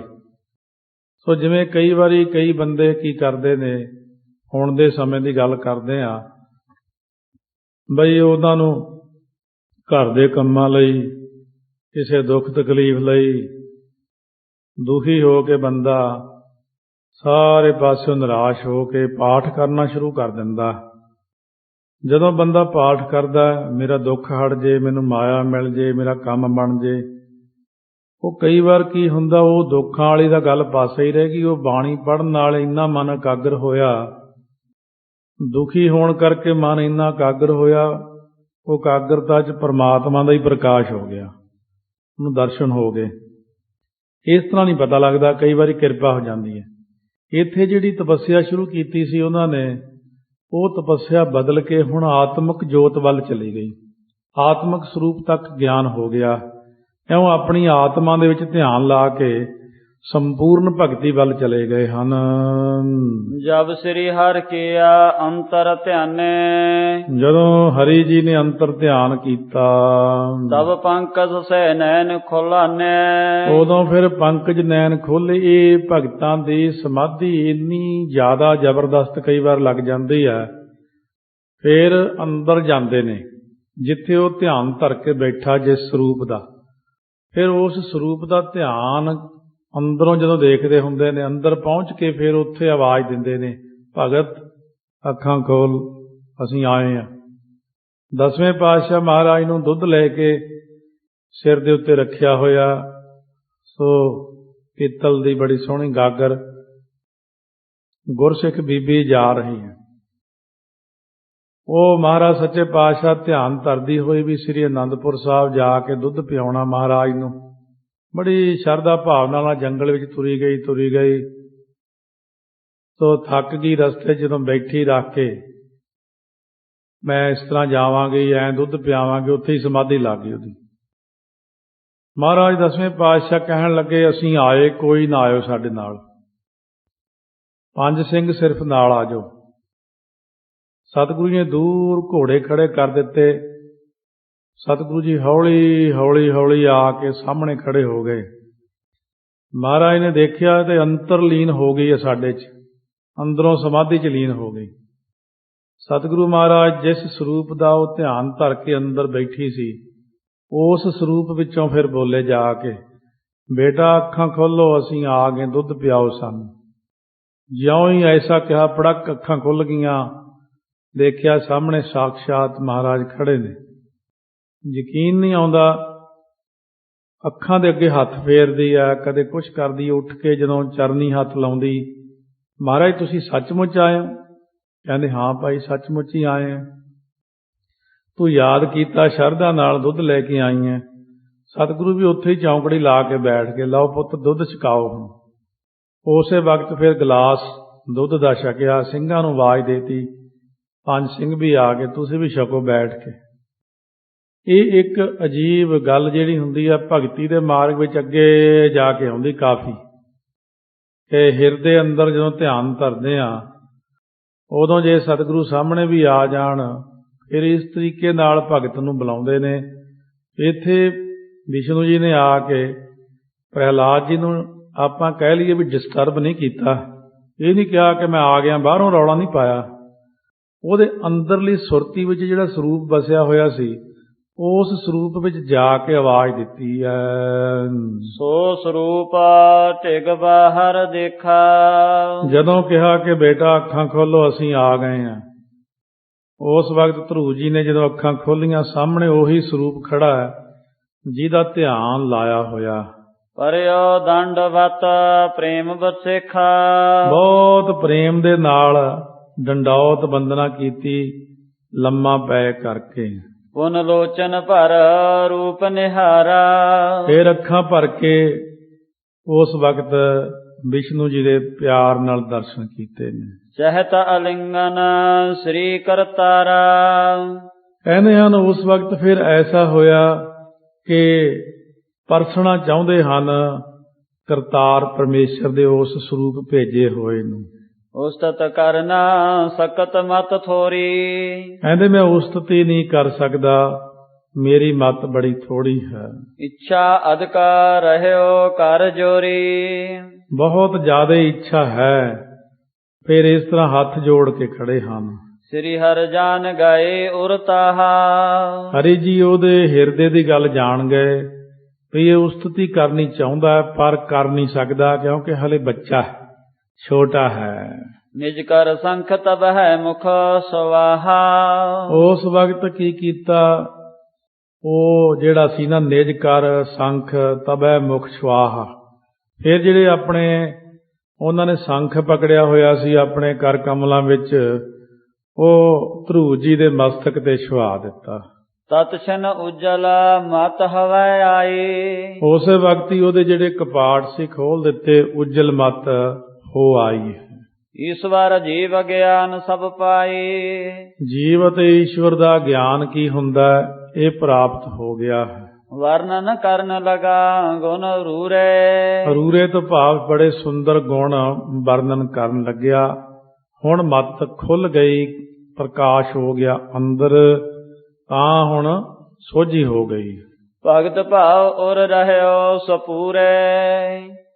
ਭਾਉ ਭਗਤੀ ਜਿਹੜੀ ਸੀ ਔਰ ਹਿਰਦੇ ਦੇ ਵਿੱਚ ਬਿਲਕੁਲ ਸੰਪੂਰਨ ਹੋਈ ਪਈ ਹੈ। ਬੰਦੋ ਪਦ ਅਰਬਿੰਦ ਬਹੋਰੀ। ਫੇਰ ਕਹਿੰਦੇ ਬਾਰ-ਬਾਰ ਨਮਸਕਾਰ ਕਰਦਾ, ਮੱਥਾ ਟੇਕਦਾ ਹੈ। ਜਿਨ ਕਰਨਾ ਅਸਮਤ ਭੀ ਮੋਰੀ। ਹੁਣ ਮੱਥਾ ਪਹਿਲਾਂ ਤਾਂ ਟੇਕਿਆ ਸੀ, ਦਰਸ਼ਨ ਦਿੱਤੇ ਨੇ, ਹੁਣ ਤਾਂ ਟੇਕਿਆ ਵੀ ਬ੍ਰਹਮ ਗਿਆਨ ਹੀ ਦੇ ਦਿੱਤਾ। ਕਹਿੰਦੇ ਮੈਂ ਤਾਂ ਮੱਥਾ ਟੇਕਦਾ ਕਿ ਆਪ ਨੇ ਮੇਰੇ ਅੰਦਰ ਪ੍ਰਕਾਸ਼ ਕਰ ਦਿੱਤਾ ਹੈ। ਰਮਾ ਨਿਵਾਸ ਈਸ ਭਗਵੰਤਾ। ਹੁਣ ਉਸਤਤੀ ਕਰਨੇ ਦੀ ਸੋਝੀ ਹੋ ਗਈ। ਜਿਵੇਂ ਛੱਜੂ ਝੌਰ ਦੇ ਸਿਰ ਤੇ ਹੱਥ ਰੱਖ ਕੇ ਗੀਤਾ ਦੇ 7 ਅਰਥ ਕਰਾਤੇ ਸੀ, ਇੱਥੇ ਸਿਰ ਨੂੰ ਸੰਖ ਛੁਆ ਕੇ ਉਹਨਾਂ ਨੂੰ ਸੋਝੀ ਦੇਤੀ। ਹੁਣ ਸੋਝੀ ਖੁੱਲ੍ਹ ਆਈ। ਰਮਾ ਨਿਵਾਸ ਈਸ਼ ਭਗਵੰਤਾ। ਲਕਸ਼ਮੀ ਦਾ ਜੋ ਪਤੀ ਹੈ ਰਮਾ, ਸੋ ਇਸ ਤਰ੍ਹਾਂ ਕਹਿੰਦੇ ਨੇ ਈਸ਼ਵਰ ਭਗਵੰਤਾ ਪਰਮੇਸ਼ਰ। ਅੰਤਰ ਜਾਮੀ ਸਰਵ ਅਨੰਤਾ। ਆਪ ਅੰਦਰ ਦੇ ਜਾਣਨ ਵਾਲੇ ਹੋ, ਸਰਬ ਵਿਆਪਕ ਹੋ। ਜੜ ਜੰਗਮ ਮੈਂ ਵਿਆਪਕ ਸਾਰੇ। ਜੜ ਜੰਗਮ ਦੇ ਵਿੱਚ ਤੁਸੀਂ ਵਿਆਪਕ ਹੋ। ਜੜ ਹੁੰਦੀ ਚੀਜ਼ ਹਿੱਲ ਨਾ ਸਕੇ, ਪੱਥਰ, ਦਰਖਤ, ਇੱਟਾਂ। ਜੰਗਮ ਹੁੰਦੀ ਜੋ ਚੱਲ ਸਕੇ ਪੈਰਾਂ ਤੇ। ਰਚਹੁ ਆਪ ਪਨ ਕਰਹੁ ਨਿਰਾਰੇ। ਰਚਦੇ ਹੋ ਆਪ ਦੁਨੀਆ ਨੂੰ, ਫੇਰ ਰਹਿੰਦੇ ਹੋ ਨਿਰਾਲੇ। ਜੇਨ ਭਜਹਿ ਤਬ ਚਰਨ ਗੁਸਾਈ। ਹੇ ਗੁਸਾਈ ਮਾਲਕ ਜੀ, ਜਿਹੜੇ ਤੁਹਾਡੇ ਚਰਨਾਂ ਦਾ ਭਜਨ ਨਹੀਂ ਕਰਦੇ, ਜਾਏ ਨਰਕ ਮੈਂ ਸੰਕਟ ਪਾਏ। ਉਹ ਨਰਕਾਂ ਦੇ ਵਿੱਚ ਜਾ ਕੇ ਭਾਰੀ ਸੰਕਟ ਪਾਉਂਦੇ ਨੇ। ਜੇ ਚਰਨਾ ਬਿੰਦ ਰਸ ਪੀਨੇ। ਸੋ ਜਿਹੜੇ ਚਰਨਾਂ ਦੇ ਕਮਲਾਂ ਦੇ ਚਰਨ ਕਮਲਾਂ ਦੇ ਰਸ ਵਿੱਚ ਭਿੱਜ ਗਏ ਨੇ। ਆਪਣਾ ਮਨ ਮਾਲਿੰਦ ਸਮ ਕੀਨੇ। ਜਿਨ੍ਹਾਂ ਨੇ ਆਪਣਾ ਮਨ ਭਮਰੇ ਵਾਂਗ ਬਣਾਇਆ, ਸੋ ਸੁਖ ਪਾਵੈ ਮਿਤ ਵਿਸਾਲਾ। ਉਹ ਬਹੁਤ ਭਾਰੀ ਸੁਖ ਪਾਉਂਦੇ ਹਨ। ਕਵਨਾ ਪ੍ਰੈਤਨ ਪਰ ਜਮ ਜਾਲਾ। ਉਹਨਾਂ ਦੇ ਉੱਤੇ ਕਦੇ ਜਮਦੂਤਾਂ ਦਾ ਜਾਲ ਨਹੀਂ ਪੈਂਦਾ। ਬਿਨਾ ਪਿਆਸ ਤਰਹਿ ਸੰਸਾਰ, ਉਹ ਬਿਨਾਂ ਪ੍ਰਯਾਸ ਤੋਂ ਯਤਨ ਤੋਂ ਹੀ ਸੰਸਾਰ ਤਰ ਜਾਂਦੇ ਨੇ। ਅਪਰ ਉਧਾਰੈ ਨਿਜ ਸੰਗਾਰੂ, ਹੋਰ ਵੀ ਜਿਹੜੇ ਉਹਨਾਂ ਦੇ ਸੰਗੀ ਸਾਥੀ ਨੇ ਉਹਨਾਂ ਨੂੰ ਵੀ ਤਾਰ ਲੈਂਦੇ ਨੇ। ਤਿਨ ਕੋ ਮੋਹਿ ਦੇਹੁ ਸਤ ਸੰਗਾ, ਸੋ ਉਹਨਾਂ ਗੁਰਮੁਖਾਂ ਦਾ ਸਤਸੰਗ ਮੈਨੂੰ ਦਿਓ, ਸਭ ਪਰਿਵਾਰ ਚੜਾਇਆ ਬੇੜੇ ਕਰ ਲੈਂਦੇ ਹਨ। ਤਬ ਗੁਣ ਸੁਨੋ ਗਾਏ ਸੋ ਮੰਗਾ, ਹੁਣ ਆਪ ਜੀ ਸਾਡੇ ਤੇ ਕਿਰਪਾ ਕਰੋ ਕਿ ਤੁਹਾਡੇ ਗੁਣ ਸੁਣੀਏ, ਤੁਹਾਡੇ ਗੁਣਾਂ ਨੂੰ ਗਾਇਨ ਕਰੀਏ ਜੀ। ਅਹੈ ਮਨੀਖਾ ਮੋ ਮਨ ਜੇਤੀ, ਮੇਰੇ ਅੰਦਰ ਜਿਤਨੀ ਵੀ ਹੁਣ ਬੁੱਧੀ ਹੈ ਜੀ, ਵਰਣਨ ਕਰੋ ਸੋ ਕੀਰਤ ਤੇਤੀ, ਮੈਂ ਜੀ ਜਿੰਨੀ ਕੁ ਬੁੱਧੀ ਬਖਸ਼ੀ ਆ ਤੁਸੀਂ ਉਹਦੇ ਮੁਤਾਬਕ ਹੀ ਕੀਰਤ ਕਰਦਾ, ਮੇਰੇ ਇੰਨੀ ਬੁੱਧੀ ਨਹੀਂ ਹੈ ਜੀ। ਬ੍ਰਹਮ ਏਕ ਤੂੰ ਸਭ ਹਿਨ ਮਾਹੀ, ਤੁਸੀਂ ਇੱਕ ਬ੍ਰਹਮ ਹੋ ਤੇ ਸਾਰਿਆਂ ਦੇ ਵਿੱਚ ਹੀ ਵਿਆਪਕ। ਸੂਤ ਆਧਾਰ ਮਨਕ ਜਿਉ ਆਹੀ, ਜਿਵੇਂ ਮਣਕਿਆਂ ਦਾ ਆਸਰਾ ਹੁੰਦਾ ਸੂਤ, ਮਾਲਾ ਹੁੰਦੀ ਮਣਕਿਆਂ ਵਾਲੀ, ਸੂਤ ਆਸਰਾ ਸਾਰੇ ਮਣਕਿਆਂ ਦਾ, ਤੁਸੀਂ ਸਾਰੇ ਜੀਵਾਂ ਦਾ ਆਸਰਾ ਹੋ ਜੀ। ਔਰ ਨ ਲਖੇ ਜਾਤ ਗਤ ਤੇਰੇ, ਹੋਰ ਤੁਹਾਡੀ ਜਿਹੜੀ ਗਤ ਹੈ, ਮਰਿਆਦਾ ਹੈ, ਕੋਈ ਜਾਣ ਨਹੀਂ ਸਕਦਾ। ਕਿਆ ਵਰਨੋ ਸੂਸ਼ਮ ਮਤ ਮੇਰੇ, ਮੈਂ ਕੀ ਵਰਣਨ ਕਰ ਸਕਦਾ, ਮੇਰੀ ਬੁੱਧੀ ਬੜੀ ਛੋਟੀ ਜੀ ਹੈ। ਦਾਸ ਗਿਰਾ ਅਸ ਸੁਨਤ ਕਿਰਪਾਲਾ, ਜਦੋਂ ਧਰੂ ਜੀ ਨੇ ਦਾਸਾ ਭਾਵ ਕਰਕੇ ਬੇਨਤੀ ਕੀਤੀ ਹੈ, ਹਰਕ ਪ੍ਰਸੀਸਦਾ ਭਏ ਵਿਸਾਲਾ, ਹੁਣ ਇਹੀ ਜੀ ਬੇਨਤੀ ਸੁਣੀ, ਕਿਰਪਾਲੂ ਹੋ ਗਏ, ਬਹੁਤੇ ਹੀ ਜ਼ਿਆਦਾ ਪ੍ਰਸੰਨ ਹੋ ਗਏ। ਬੋਲੇ ਹੇ ਨਿਰਪਾ ਸੋਤਾ ਸੁਨ ਬਾਨੀ, ਕਹਿਣ ਲੱਗੇ ਹੇ ਰਾਜੇ ਦੇ ਪੁੱਤਰ ਸੁਣ ਮੇਰੀ ਗੱਲ, ਤਵ ਅੰਤਰ ਕੀ ਮੈਂ ਸਭ ਜਾਨੀ, ਤੇਰੇ ਅੰਦਰ ਦੀ ਜਿਹੜੀ ਗੱਲ ਸੀ ਨਾ ਉਹ ਮੈਂ ਸਾਰੀ ਜਾਣ ਲਈ ਹੈ। ਸੋ ਅਬ ਲਿਹ ਪਰਮ ਪਦ ਉੱਚਾ, ਹੁਣ ਤੂੰ ਉਹ ਜਿਹੜੀ ਪਰਮ ਪਦਵੀ ਹੈ ਸਭ ਤੋਂ ਉੱਚੀ ਲੈਣਾ ਕਰ। ਕੋ ਨਹਿ ਜਹੈ ਸੁਰ ਅਸੁਰ ਪਹੁੰਚਾ, ਜਿੱਥੇ ਅੱਜ ਤੱਕ ਕੋਈ ਵੀ ਦੇਵਤਾ ਦੈਂਤ ਨਹੀਂ ਪਹੁੰਚਿਆ ਹੈ। ਮਾਰ ਤੰਡ ਗ੍ਰਹਿ ਸੋਮ ਨਛਤਰਾ, ਸੋ ਜਿੱਥੇ ਸੂਰਜ 9 ਗ੍ਰਹਿ ਜਿਹੜੇ ਨੇ, ਚੰਦਰਮਾ 27 ਨਛੱਤਰ, ਸਭ ਹੈ ਪਰ ਦਛਨ ਕਰਹਿ ਪਵਿੱਤਰਾ, ਉਹ ਤੇਰੀ ਪ੍ਰਕਰਮਾ ਕਰਨਗੇ ਸਾਰੇ ਜਾਣੇ, ਕਿਉਂਕਿ ਨਾਮ ਦੀ ਪ੍ਰਕਰਮਾ ਹੀ ਹੁੰਦੀ ਅਸਲ ਵਿੱਚ। ਨਾਮ ਹਿਰਦੇ 'ਚ ਵਸ ਗਿਆ ਉਹਨਾਂ ਦੇ, ਉਹ ਐਸੀ ਉੱਚੀ ਅਵਸਥਾ ਵਿੱਚ ਚਲੇ ਗਏ ਅਭਿਆਸ ਕਰਦਿਆਂ ਕਰਦਿਆਂ। ਇਸੇ ਪ੍ਰਕਾਰ ਜਦੋਂ ਆਪਾਂ ਨਾਮ ਜਪਦੇ ਆ, ਗੁਰੂ ਗ੍ਰੰਥ ਸਾਹਿਬ ਮਹਾਰਾਜ ਦੇ ਦਾਲੇ ਸਾਰਾ ਬ੍ਰਹਿਮੰਡ ਪ੍ਰਕਰਮਾ ਕਰਦਾ। ਮਹਾਰਾਜ ਸੱਚੇ ਪਾਤਸ਼ਾਹ ਕਹਿੰਦੇ ਨੇ ਨਾਮ ਹੈ ਇੱਕ ਵੱਡਾ, ਜਿੱਥੇ ਵੀ ਨਾਮ ਕਦੇ ਵੀ ਵਸਿਆ ਸਤਿਯੁਗ ਤੋਂ ਲੈ ਕੇ ਹੁਣ ਤੱਕ, ਨਾਮ ਦੇ ਉਦਾਲੇ ਹਰ ਕੋਈ ਪ੍ਰਕਰਮਾ ਕਰਦਾ। ਨਾਮ ਦੀ ਮਹਿਮਾ ਸਾਰਿਆਂ ਨੇ ਜਣਾਈ ਹੈ। ਸੋ ਨਾਮ ਹੀ ਦੁਨੀਆ ਦੇ ਵਿੱਚ ਚਾਰਾਂ ਯੁੱਗਾਂ 'ਚ ਵੱਡਾ ਰਿਹਾ ਹੈ। ਤਵ ਪਿਤ ਤਪ ਹਿਤਾ ਜਬ ਬਨ ਜਾਏ, ਤੇਰੇ ਪਿਤਾ ਜੀ ਜਦੋਂ ਤਪ ਕਰਨ ਵਾਸਤੇ ਜੰਗਲ ਵਿੱਚ ਜਾਣਗੇ, ਰਾਜ ਸਮਰ ਪੈ ਤੁਝੈ ਬਨਾਏ, ਉਹਨਾਂ ਨੂੰ ਵਿਰਾਗ ਹੋ ਜਾਣਾ ਤੇਰੇ ਕਰਕੇ, ਤੇ ਉਹ ਰਾਜ ਸਾਰਾ ਤੈਨੂੰ ਦੇ ਕੇ ਜਾਣਗੇ। 36 ਵਰਖ ਸਹਿਸ ਕਰ ਰਾਜੂ, ਤੂੰ 36,000 ਵਰ੍ਹਾ ਤੱਕ ਰਾਜ ਕਰੇਗਾ, ਤੈਨੂੰ ਵਰ ਦਿੰਦੇ ਹਾਂ। ਪੁਨ ਪਾਵੋ ਨਿਜ ਪਦ ਸੁਖ ਸਾਜੂ, ਫੇਰ ਤੂੰ ਸਾਰਿਆਂ ਨਾਲੋਂ ਉੱਚੀ ਜਿਹੜੀ ਅਮਰ ਪਦਵੀ ਹੈ ਇਹਨੂੰ ਪ੍ਰਾਪਤ ਕਰੇਗਾ। ਉੱਤਮ ਨਾਮ ਤੋਹੇ ਜੋ ਭਰਾਤਾ, ਸੋ ਉੱਤਮ ਨਾਮ ਜੋ ਤੇਰਾ ਭਰਾ ਹੈ, ਸਦਾ ਅਖੇਰ ਬਿਰਤ ਮਹਿਰਾਤਾ, ਉਹ ਸਦਾ ਹੀ ਜਿਹੜਾ ਮਤਰੇਈ ਦਾ ਪੁੱਤਰ ਜਿਹਦਾ ਨਾਮ ਸੀ ਉੱਤਮ, ਉਹ ਸਦਾ ਹੀ ਸ਼ਿਕਾਰੀ ਬਿਰਤੀ, ਜਿਹੜਾ ਸ਼ਿਕਾਰ ਹੀ ਖੇਡਦਾ ਰਹਿੰਦਾ। ਸੋ ਬਨ ਮੈਂ ਹੋਵਤ ਹੱਥ ਪ੍ਰਾਨ ਹੈ, ਕਿਉਂਕਿ ਉਹਨੇ ਜੰਗਲ ਵਿੱਚ ਹੀ ਮਾਰਿਆ ਜਾਣਾ, ਉਹ ਕੋਈ ਜਾਨਵਰ ਉਹਨੂੰ ਖਾ ਜਾਏਗਾ, ਕਿਉਂਕਿ ਉਹਦੀ ਬਿਰਤੀ ਸ਼ਿਕਾਰੀ ਹੈ। ਖੋਜਨ ਹਿਤ ਤਹਿ ਮਾਤ ਪਿਆਨ ਹੈ, ਉਹਨੂੰ ਖੋਜਣ ਵਾਸਤੇ ਉਹਦੀ ਮਾਤਾ ਜਿਹੜੀ ਤੇਰੀ ਹੈ ਨਾ ਸੁਤੈਲੀ ਮਾਂ, ਉਹ ਆਪਣੇ ਪੁੱਤਰ ਨੂੰ ਖੋਜਣ ਜੰਗਲ ਵਿੱਚ ਜਾਵੇਗੀ। ਸੋ ਦਾਵਾ ਨਲ ਮੈਂ ਜਰ ਜਾਏ, ਉਹ ਉੱਥੇ ਅੱਗ ਲੱਗੀ ਹੋਵੇਗੀ ਜੰਗਲ ਵਿੱਚ, ਉਹਨੇ ਕਿਉਂਕਿ ਕੀਤਾ ਕਰਮ ਹੀ ਪਾਉਣਾ, ਉਹਨੇ ਮੇਰੇ ਭਗਤ ਨੂੰ ਤੰਗ ਕੀਤਾ, ਉਹ ਉੱਥੇ ਜੰਗਲ ਦੀ ਅੱਗ ਵਿੱਚ ਸੜ ਕੇ ਹੀ ਮਰ ਜਾਵੇਗੀ। ਸਰਵ ਰਾਜ ਤੁਮ ਕਰੋ ਬਨਾਏ, ਇਹ ਤੇਰੇ ਸਾਰੇ ਦੁਸ਼ਮਣ ਆਪੇ ਸਮਾਪਤ ਹੋ ਜਾਣੇ ਆ। ਨਾਮ ਦਾ ਪ੍ਰਤਾਪ ਹੈ, ਫਿਰ ਤੂੰ ਬੜੇ ਪਿਆਰ ਨਾਲ ਦੁਨੀਆ ਤੇ ਧਰਮ ਦਾ ਰਾਜ ਕਰੇਗਾ। ਮਮ ਹਿਤ ਮਾਖਾ ਕਰੀਏ ਹਿਤ ਲਾਈ, ਇੱਕ ਕੰਮ ਕਰੀ ਪੁੱਤਰ, ਤੂੰ ਮੇਰੇ ਵਾਸਤੇ ਨਾ ਪ੍ਰੇਮ ਨਾਲ ਸਾਰੀ ਦੁਨੀਆ ਨੂੰ ਰੋਟੀ ਜ਼ਰੂਰ ਖਵਾਇਆ ਕਰ, ਜਿਵੇਂ ਯੱਗ ਕਰਨਾ। ਸਾਰੀ ਦੁਨੀਆ ਨੂੰ ਜਿੱਥੇ ਤੱਕ ਤੇਰੀ ਪਰਜਾ ਹੋਵੇ, ਮਹੀਨਾ 2 ਮਹੀਨੇ 6 ਮਹੀਨੇ ਤੱਕ ਲੋਕਾਂ ਨੂੰ ਮੇਰੇ ਨਾਮ ਤੇ ਯੱਗ ਕਰ ਦੇਵੀਂ। ਸਿਮਰਨ ਕਰਹੁ ਸਦਾ ਸੁਖ ਪਾਈ। ਤੇ ਸਿਮਰਨ ਕਰਨਾ ਸਦਾ, ਪਰਜਾ ਨੂੰ ਵੀ ਸਿਮਰਨ ਕਰਾਉਣਾ, ਆਪ ਵੀ ਕਰਨਾ, ਯੱਗ ਕਰਨੇ ਕਰਾਉਣੇ, ਦਾਨ ਦੇਣੇ ਲੈਣੇ, ਇਹ ਸਾਰੇ ਚੰਗੇ ਚੰਗੇ ਕਰਮ ਕਰਨੇ ਹਨ।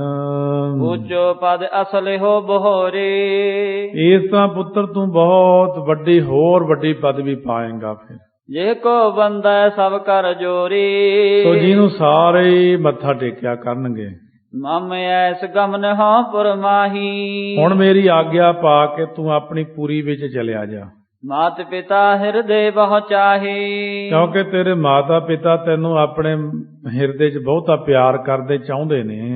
ਅਸ ਕਹੈ ਸ੍ਰੀ ਭਗਵੰਤ ਗੁਸਾਈ। ਇਸ ਤਰ੍ਹਾਂ ਦਾ ਉਹਨੂੰ ਵਾਰ ਦੇ ਕੇ ਭਗਵੰਤ ਗੁਸਾਈ ਜੀ ਅੰਤਰ ਧਿਆਨ ਪਏ ਤਿਹ ਥਾਈ। ਉਸ ਥਾਂ ਦੇ ਉੱਤੇ ਅੰਤਰ ਧਿਆਨ ਹੋ ਗਏ ਉਸ ਵਕਤ। ਜੇ ਕੇ ਦਰਸ਼ਨ ਦੋਖ ਨਸਾਈ। ਜਿਨ੍ਹਾਂ ਦੇ ਦਰਸ਼ਨ ਕਰਨ ਨਾਲ ਦੋਖ ਪਾਪ ਦੂਰ ਹੁੰਦੇ ਨੇ, ਅੰਤਰ ਧਿਆਨ ਹੁੰਦਾ। ਪਹਿਲਾਂ ਆ ਕੇ ਸਾਹਮਣੇ ਖੜੇ ਹੋ ਕੇ ਬਚਨ ਕਰਨੇ, ਦਰਸ਼ਨ ਦੇਣੇ, ਅੰਤਰ ਧਿਆਨ ਹੁੰਦਾ ਅਲੋਪ ਹੋ ਜਾਣਾ।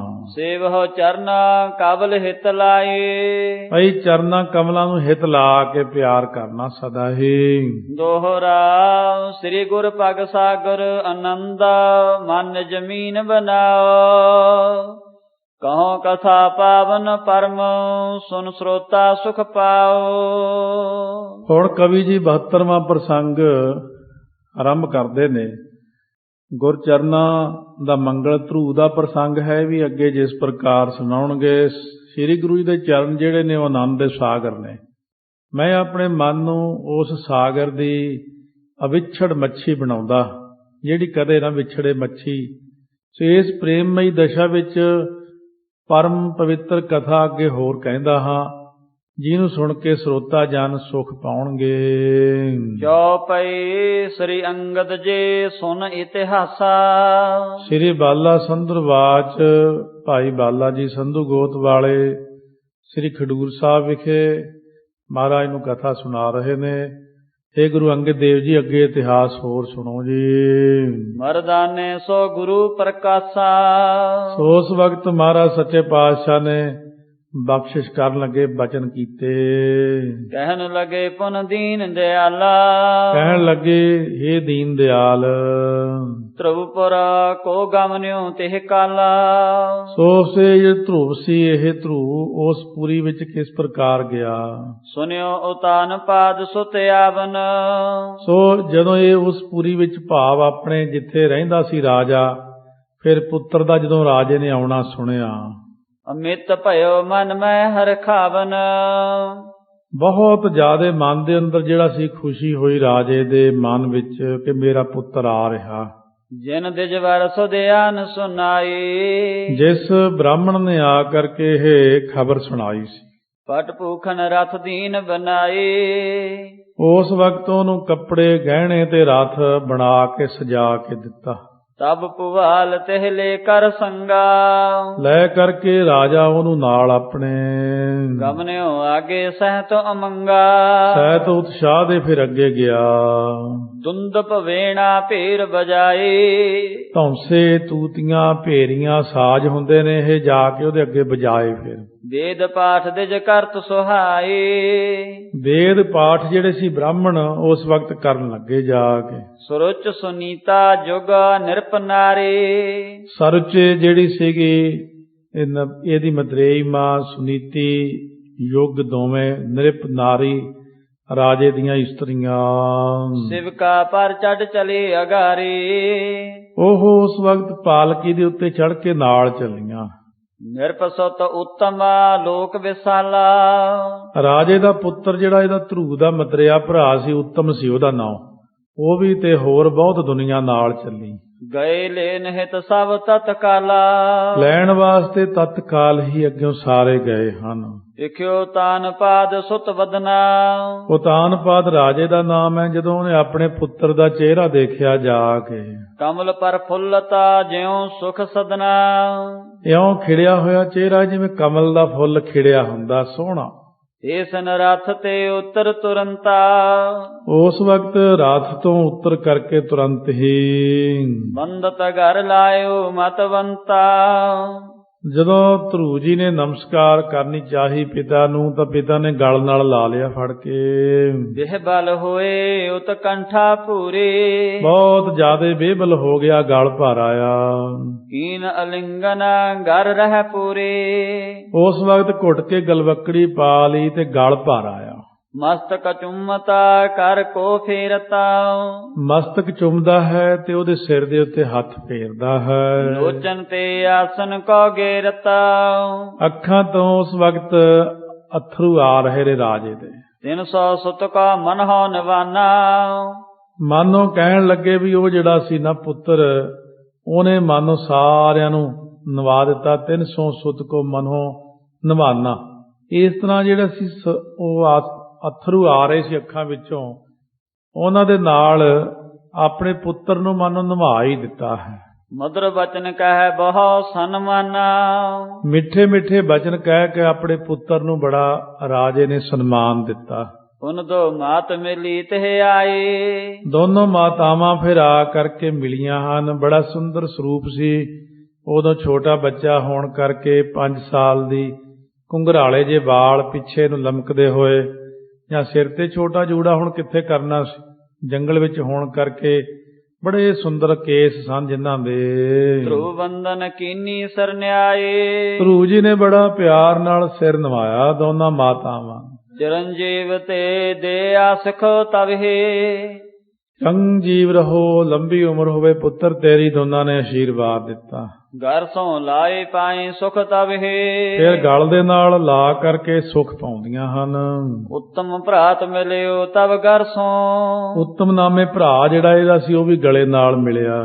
ਪ੍ਰੇਮ ਵਿਸਾਲ ਭਰਿਓ ਸੁਭ ਉਰਸਾਂ। ਬਹੁਤਾ ਜ਼ਿਆਦੇ ਪ੍ਰੇਮ ਭਰਿਆ ਮਨ ਚ, ਕਿਉਂਕਿ ਇੰਨੇ ਮਹੀਨੇ ਦਾ ਗਿਆ ਹੋਇਆ ਸੀ। ਕਰਨੀ ਪਰ ਚੜਾਈ ਸੁਤ ਦੋਈ। ਉਸ ਵਕਤ ਹਥਣੀ ਦੇ ਉੱਤੇ ਜਿਹੜੀ ਪਾਲਕੀ ਬਣਾਈ ਹੋਈ ਸੀ ਬੜੀ ਸੋਹਣੀ ਸੋਨੇ ਦੀ, ਉਹਦੇ ਵਿੱਚ ਆਪਣੇ ਪੁੱਤਰਾਂ ਨੂੰ ਬਿਠਾ ਕਰਕੇ ਉਰੇ ਆਇਓ ਅਤ ਉਤਸਵ ਹੋਏ। ਪੁਰੀ ਦੇ ਵਿੱਚ ਆਏ, ਬਹੁਤ ਸਾਰਾ ਉਤਸਵ ਜਿਹੜਾ ਸੀ ਹੋ ਰਿਹਾ ਸੀ। ਭੂਵਤ ਪਨ ਨਰ ਉਚਰੇ ਬਚਨਾ।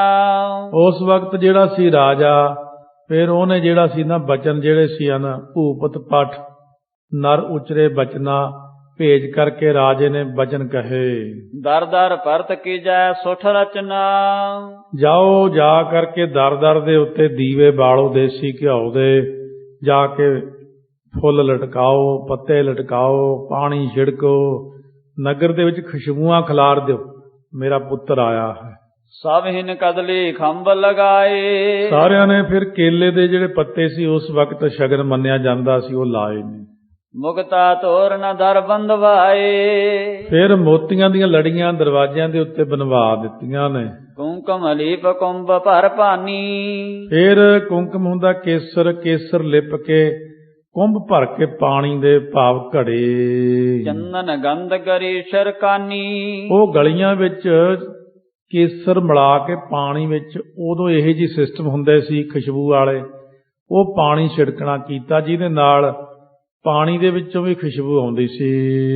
ਕੰਚਨ ਥਾਰ ਬਾਰ ਵਿੱਚ ਦੀਪਾ। ਫਿਰ ਸੋਨੇ ਦੇ ਥਾਲਾਂ ਵਿੱਚ ਦੀਪਕ ਬਾਲ ਕੇ ਦਵਾਰ ਦਿਖਾਏ ਖਰੇ ਅਵਨੀਪਾ। ਰਾਜੇ ਨੇ ਉਸ ਵਕਤ ਦਰਵਾਜ਼ੇ ਤੇ ਜਦੋਂ ਪਹੁੰਚੇ ਤਾਂ ਸਾਰਿਆਂ ਨੇ ਉਹ ਜਿਹੜੇ ਥਾਲ ਬਾਲ ਕੇ ਉਸ ਵਕਤ ਸਤਿਕਾਰ ਕੀਤਾ। ਗਾਵਹਿ ਗੀਤ ਮਿਲੇ ਪਿਕਵੈਨੀ। ਉਸ ਵਕਤ ਸਾਰੇ ਨਗਰ ਦੇ ਲੋਕ ਆ ਕਰਕੇ ਪਰਜਾ ਨੇ ਗੀਤ ਗਾਏ ਨੇ। ਭਾਂਤ ਭਾਂਤ ਕੇ ਖੰਜਨ ਨੈਣੀ। ਬੜੇ ਹੀ ਆਪਣੇ ਸੁੰਦਰ ਵਸਤਰ ਪਹਿਨ ਕਰਕੇ, ਸਜਾਵਟਾਂ ਕਰਕੇ ਸਾਰੇ ਲੋਕ ਆਏ ਨੇ। ਸੁਨਤ ਉਤਾਨ ਪਾਦ ਗ੍ਰਹਿ ਗਮਨਾ। ਸੁਣ ਕਰਕੇ ਕਿ ਉਤਾਨਪਾਦ ਰਾਜਾ ਘਰ ਗਿਆ। ਕੰਚਨ ਮਨ ਜਟ ਤੇ ਜਹ ਰਵਨਾ। ਸੋ ਮਣੀਆਂ ਜਿੱਥੇ ਰਮਣੀਕ ਥਾਂ ਹੈ ਉਸ ਥਾਂ ਦੇ ਉੱਤੇ ਜੜੀਆਂ ਹੋਈਆਂ ਸਨ। ਅਟਾ ਫਟਕ ਕੀ ਹਾਟਕ ਕਲਸਾ। ਜਿੱਥੇ ਬਲੌਰ ਦੀ ਅਟਾਰੀ ਸੀ ਤੇ ਸੋਨੇ ਦੇ ਕਲਸ਼ ਬਣੇ ਹੋਏ ਸਨ। ਬੀਚ ਬਤਾਨ ਤਨਿਓ ਤਹ ਭਲਸਾ। ਉੱਥੇ ਚੰਦੋਆ ਲੱਗਿਆ ਹੋਇਆ ਸੀ ਰਾਜੇ ਦੇ ਬਹਿਣ ਵਾਸਤੇ ਸੋਹਣਾ। ਤੇਠਾ ਬੈਠ ਤਵੈ ਭੂਪਾਲਾ। ਉਸ ਥਾਂ ਦੇ ਉੱਤੇ ਜਾ ਕੇ ਰਾਜਾ ਬੈਠ ਗਿਆ ਹੈ। ਸੁਤ ਹੈ ਬਲੋਕਾ ਸੁਮਤ ਵਿਸਾਲਾ। ਆਪਣੇ ਪੁੱਤਰ ਨੂੰ ਦੇਖਿਆ ਜਿਹੜਾ ਬਹੁਤਾ ਹੀ ਜ਼ਿਆਦਾ ਸਮੱਤਵਾਨ, ਕਿਉਂਕਿ ਹੁਣ ਇਹ ਬ੍ਰਹਮ ਗਿਆਨ 'ਚ ਚਲਿਆ ਗਿਆ, ਜਾਣ ਕਰਕੇ ਫਿਰ ਧਰੂ ਬ੍ਰਹਮ ਗਿਆਨ ਵਿੱਚ ਹੋਵੇ। ਪਹਿਲਾਂ ਰਾਜੇ ਇਸ ਤਰ੍ਹਾਂ ਹੀ ਹੁੰਦੇ ਸੀ, ਬ੍ਰਹਮ ਗਿਆਨ ਵਿੱਚ ਜ਼ਿਆਦਾ ਹੁੰਦੇ ਸੀ। ਇਹਨਾਂ ਨੂੰ ਅੰਸਾ ਜਿਹੜੇ ਅਵਤਾਰ ਨੇ ਇਹ ਹੁੰਦੇ ਨੇ ਅੰਸਾ, ਅਵੇਸ਼ਾ ਅਵਤਾਰ, ਕਲਾ ਅਵਤਾਰ, ਨਿਤ ਨਿਮਿਤ ਅਵਤਾਰ ਤੇ ਪੂਰਨ ਅਵਤਾਰ। ਸੋ ਅੰਸਾ ਅਵਤਾਰ ਜਿਵੇਂ ਰਾਜੇ ਹੁੰਦੇ, ਪ੍ਰਿਥੂ, ਮਨੂੰ ਆਦਿਕ ਰਾਜੇ ਹੋਏ ਨੇ। ਇਹ ਵੀ ਜਿਹੜਾ ਧਰੂ ਜੀ ਸਨ, ਪ੍ਰਹਿਲਾਦ ਜੀ ਸਨ, ਇਹ ਦੋਨੋਂ ਹੀ ਬ੍ਰਹਮ ਗਿਆਨ ਸੰਯੁਕਤ ਹੋਣ ਕਰਕੇ ਦੋਨੋਂ ਹੀ ਕਾਰਜ ਕਰਦੇ ਸੀ। ਧਰਮੀ ਰਾਜਾ ਹੋਣ ਕਰਕੇ ਜੱਗ ਵਿੱਚ ਧਰਮ ਬਹੁਤਾ ਹੁੰਦਾ ਸੀ, ਆਪ ਪੁੰਨ ਦਾਨ ਕਰਨਾ, ਦੂਜੇ ਤੋਂ ਕਰਾਉਣਾ। ਤੇ ਇਸ ਕਰਕੇ ਧਰਮ ਜਿਹੜਾ ਹੁੰਦਾ ਤਾਈਓ ਚੱਲਦਾ ਸੰਸਾਰ, ਜੇ ਰਾਜਾ ਧਰਮੀ ਹੋਵੇ।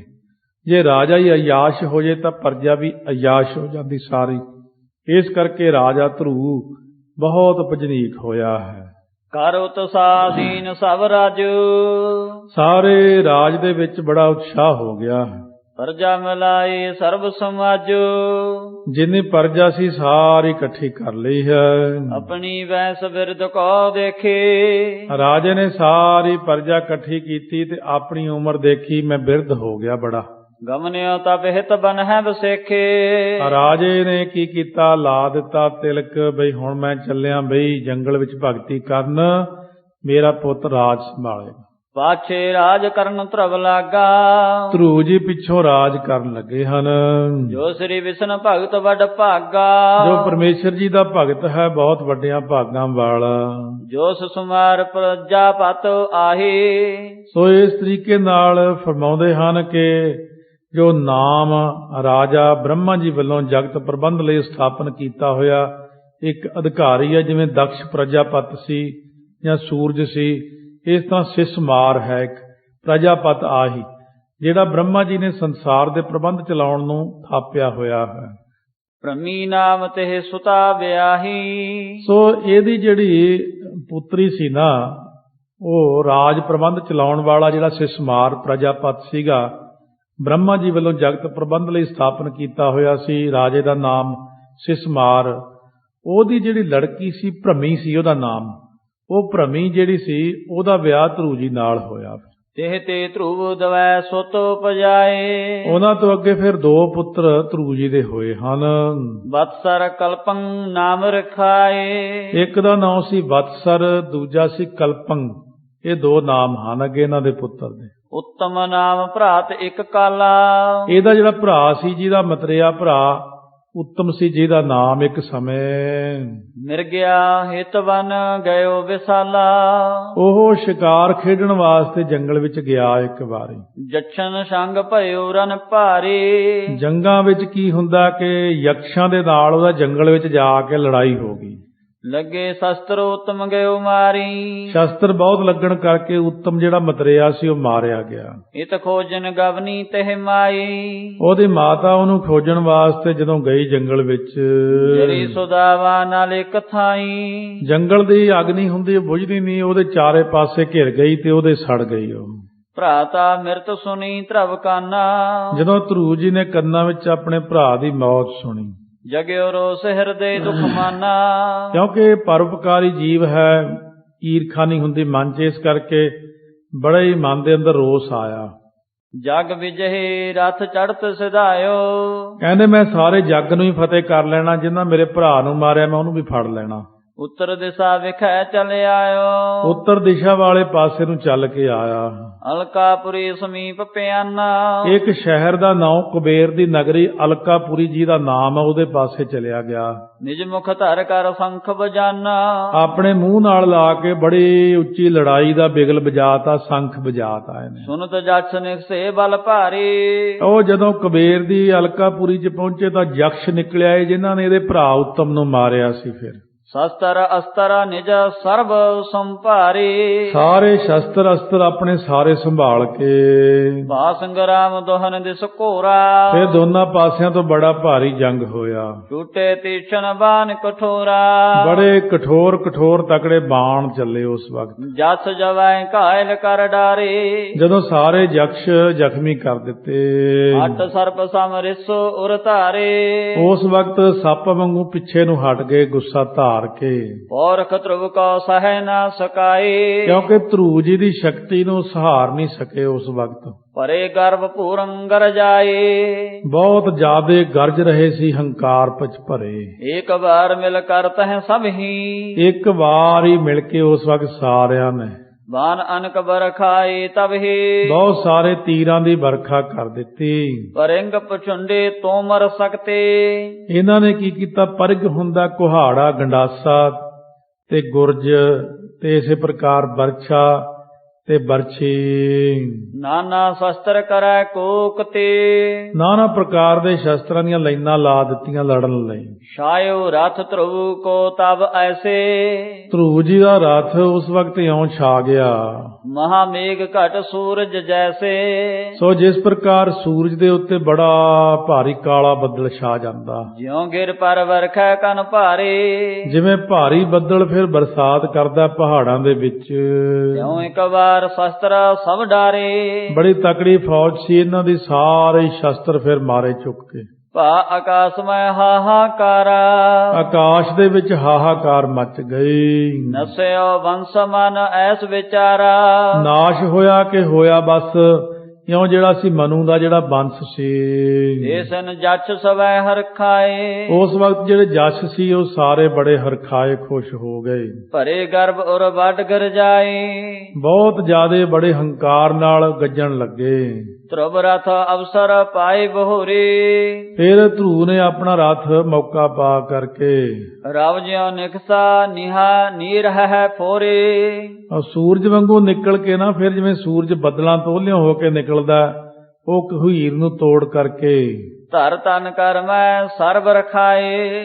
ਫਿਰ ਆਪਣੇ ਹੱਥਾਂ ਵਿੱਚ ਲੈ ਕਰਕੇ ਧਨਖ ਬਾਣ ਬਹੁਤ ਵਰਖਾ ਕੀਤੀ ਤੀਰਾਂ ਦੀ। ਪੀੜਤ ਹੋਏ ਸਭ ਸਤਰ ਪਲਾਏ। ਸਾਰੇ ਦੁਸ਼ਮਣ ਪੀੜਤ ਹੋ ਕੇ ਸਭ ਭੱਜ ਗਏ। ਫਿਰ ਬਾਨਨ ਸੰਗ ਵਿਦੇ ਧਨ ਤਿਨਕੇ। ਉਹਨਾਂ ਦੇ ਸਰੀਰ ਫਿਰ ਤੀਰਾਂ ਨਾਲ ਬਿੰਨੇ ਗਏ। ਭਾਗੇ ਬੜੋ ਗਰਭ ਉਰਜਨ ਕੇ। ਜਿਨ੍ਹਾਂ ਦੇ ਮਨ 'ਚ ਬੜਾ ਹੰਕਾਰ ਸੀ ਉਹ ਦੌੜ ਗਏ। ਮਾਥੇ ਭੁਜਾ ਚਰਨ ਕਟ ਡਾਰੇ। ਕਿਸੇ ਦਾ ਮੱਥਾ, ਕਿਸੇ ਦੀ ਬਾਹ, ਕਿਸੇ ਦੇ ਪੈਰ ਕੱਟੇ ਗਏ। ਜੇ ਸਨਮੁਖ ਭੇ ਤਤ ਛਿਨ ਮਾਰੇ। ਜਿਹੜੇ ਸਾਹਮਣੇ ਆਏ ਉਹ ਛੇਤੀ ਹੀ ਮਾਰ ਦਿੱਤੇ। ਅਨਗਨ ਜੱਟ ਪਰੇ ਕਟ ਧਰਨੀ। ਅਣਗਿਣਤ ਹੀ ਜਕਸ਼ ਜਿਹੜੇ ਸੀ ਕੱਟ ਕੇ ਧਰਤੀ ਤੇ ਡਿੱਗ ਪਏ। ਬਨ ਕਟਨੇ ਸਭ ਉਪਮਾ ਬਰਨੀ। ਉਸ ਪ੍ਰਕਾਰ ਕਹਿੰਦੇ ਜਿਵੇਂ ਜੰਗਲ ਕੱਟ ਦਈਦਾ ਸਾਰਾ, ਇਉਂ ਜਾਣੋ ਵੀ ਜੰਗਲ ਵਾਂਗੂ ਵੱਢ ਕੇ ਮਾਰੇ। ਕੰਨ ਅਨੀਕ ਜਿਵ ਪੌਣ ਅਗਾਰੇ। ਸੋ ਜਿਸ ਤਰੀਕੇ ਨਾਲ ਬੱਦਲਾਂ ਦੀ ਫੌਜ ਮੰਨੋ, ਬੱਦਲ ਹਵਾ ਚੱਲ ਪਏ, ਤੇਜ਼ ਬੱਦਲ ਉੱਡਦੇ ਜਾਂਦੇ, ਇਹਨਾਂ ਦੀ ਫੌਜ ਵੀ ਭੱਜ ਗਈ। ਫਿਰ ਤਿਉ ਭਾਗੇ ਪਾਛੇ ਨਾ ਨਿਹਾਰੇ। ਉਹ ਯਕਸ਼ਾਂ ਦੀ ਫੌਜ ਇਉਂ ਭੱਜੀ ਕਿ ਪਿੱਛੇ ਮੁੜ ਕੇ ਦੇਖਣ ਦਾ ਮੌਕਾ ਹੀ ਨਹੀਂ ਦਿੱਤਾ ਇਹਨਾਂ ਨੇ। ਮਾਇਆ ਆਪਣੀ ਤਬਹਿ ਪਸਾਰੇ। ਉਸ ਵਕਤ ਆਪਣੀ ਜਿਹੜੀ ਮਾਇਆ ਸੀ ਉਹ ਜਿਹੜੀ ਪਸਾਰ ਲਈ ਚਾਰੇ ਪਾਸੇ। ਸ਼ਿਲਾ ਕਬੰਦ ਗਿਰਹਿ ਨਭ ਭਾਰੇ। ਉਹ ਪੱਥਰ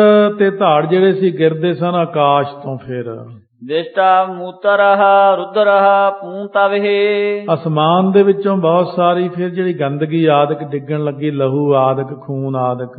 ਵਰਖੈ ਸਤਰ ਗਗਨ ਤੇ ਸਭ ਹੈ। ਤਾਂ ਵੈਰੀ ਦੇ ਉੱਤੇ ਆਕਾਸ਼ ਵਿੱਚੋਂ ਬਹੁਤ ਇਹੀਆਂ ਚੀਜ਼ਾਂ ਵਰਖਣ ਲੱਗੀਆਂ। ਸ਼ਕਤੀ ਦਾ ਪ੍ਰਦਰਸ਼ਨ ਕਰ ਦਿੱਤਾ। ਸੂਕਰ ਸਿੰਘ ਵਿਆਗਰ ਮਹਿ ਘੋਰਾ।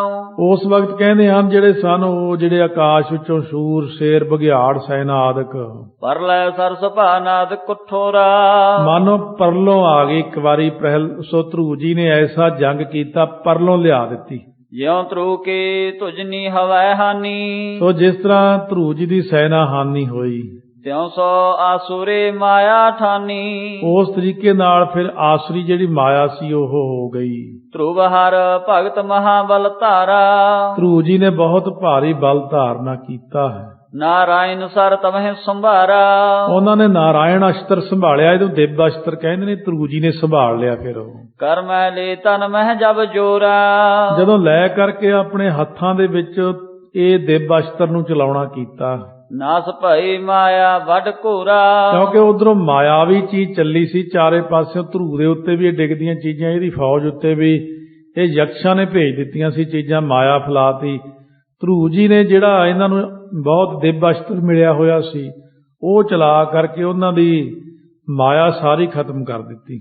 ਜਬ ਬਹੁ ਬਾਨ ਕਟਕ ਮਹਿ ਡਾਰਾ। ਜਦੋਂ ਇਹਨਾਂ ਨੇ ਉਹ ਬਾਣ ਜਿਹੜਾ ਸੀ ਉਸ ਵਕਤ ਪਾਉਣਾ ਕੀਤਾ ਵਾਪਸ, ਸਿਨਕ ਵੇਖੈ ਸਗਰੋਂ ਸੰਘਾਰਾ। ਇੱਕ ਛਿੰਨ ਦੇ ਵਿੱਚ ਹੀ ਸਾਰਾ ਸੰਘਾਰ ਦਿੱਤਾ। ਉਹ ਬਾਣ ਚਲਾਉਣ ਦੀ ਇੰਨੀ ਕੁ ਲੋੜ ਨਹੀਂ ਪੈਂਦੀ, ਬਸ ਸਿੱਧਾ ਹੀ ਕਰਨਾ ਪੈਂਦਾ। ਦਿਵ ਅਸ਼ਤਰ ਹੁੰਦੇ ਨੇ, ਹੁਣ ਨਹੀਂ ਕੋਈ ਪ੍ਰਗਟ ਕਰ ਸਕਦਾ ਇਹਨਾਂ ਨੂੰ।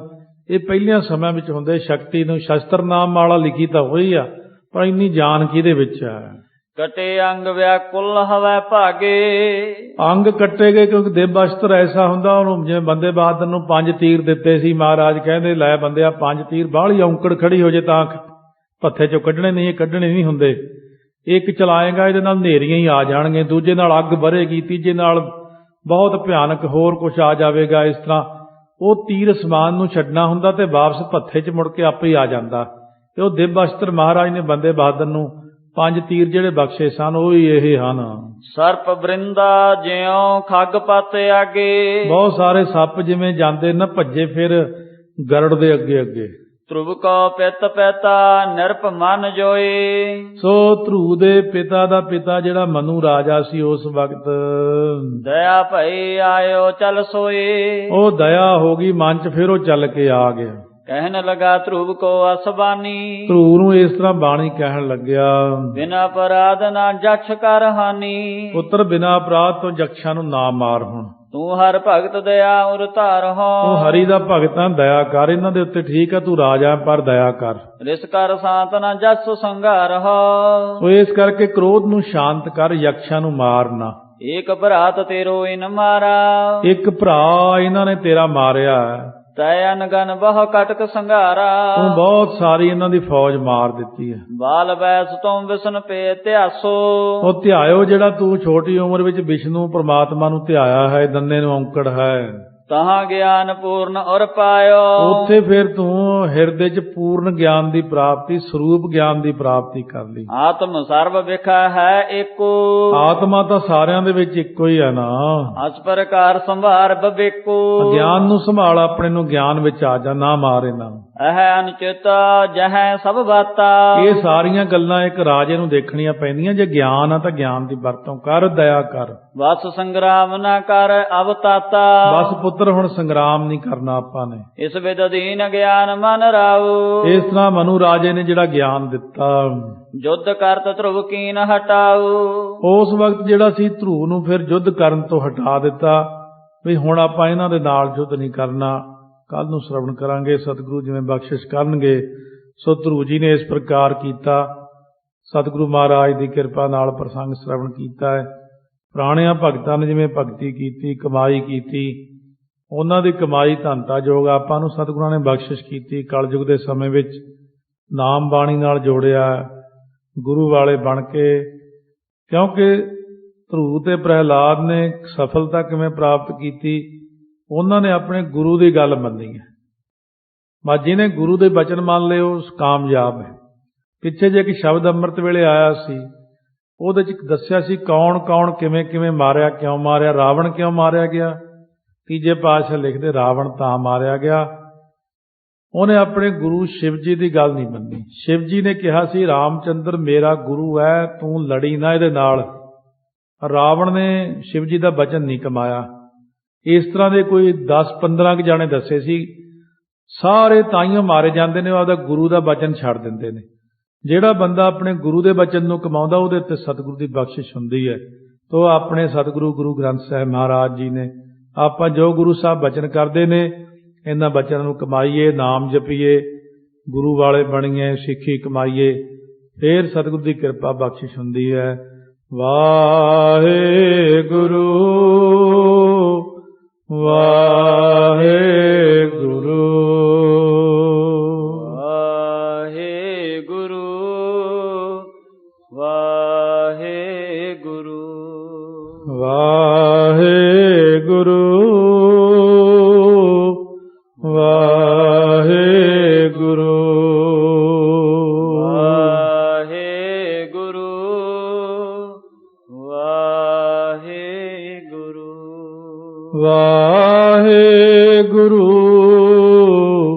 ਵਾਹਿਗੁਰੂ ਵਾਹਿਗੁਰੂ ਵਾਹਿਗੁਰੂ ਵਾਹਿਗੁਰੂ